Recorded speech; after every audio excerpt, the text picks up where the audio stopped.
Kia ora, Coach Kumi and Kana here from 640S, and this video is on the toaster bar, specifically for the beginner who's looking how to get the toaster bar strung together, and a couple of the prerequisite movements that we need in order to make this happen.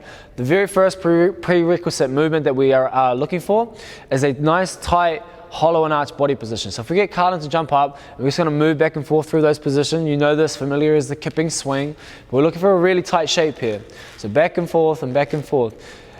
This takes a little a little time to get used to the actual movement pattern of this when you first start out. Take a break. So make sure that you have those nice tight shapes and you can control where your body is in that space and time when you want to.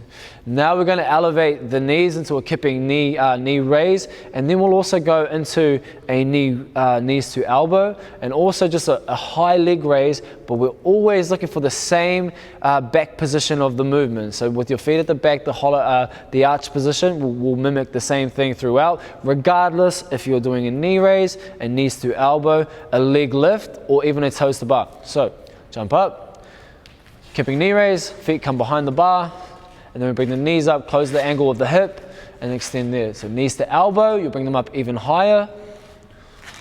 Same thing, this is another development for the toaster bar. And then we're just gonna do a leg lift. So the arch position into a long leg lift, and we're just looking for a target, and this is it here.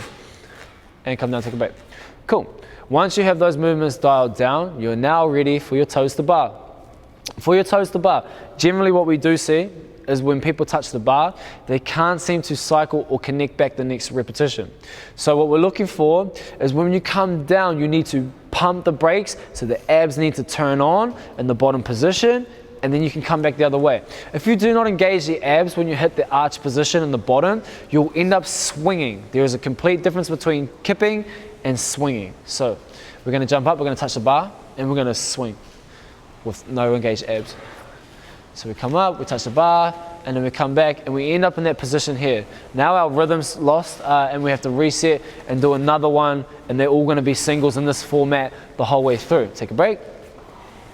The next one is, sometimes you may be able to touch the bar, but when you come down, you'll get that perfect arch position, but you don't give it enough strength when you come back up. So your legs will only get to here, and then so do the leg lift, and then just come down, okay? So you get your first rep, you come up, you touch the bar, you pull hard, and you only quite miss it. There's a very near to bar, and then you come down a little bit upset about not quite making the bar. Here's a tip of the gods, this one, is if you get to that position here, we still want you to come down, repeat that same arch position, and go for the third rep.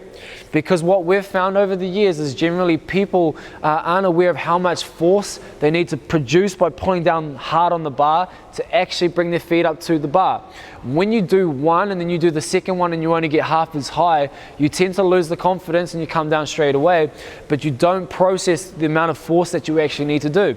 When you add in that third rep, and quite often you'll end up getting the first one, miss the second, make the third, then you have awareness of, oh, that's how much energy I actually need to produce to make this repetition count.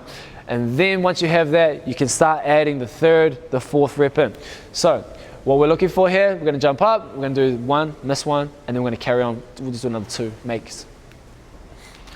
So we jump up, we touch the bar, we miss, but we go again and pull hard, and then one more, take a break. Cool. Ladies and gentlemen, that is how we recycle the toaster bar. If you have any comments, questions or queries, or even if you want some video feedback, throw a video into the comment section and we'll be sure to get back to you.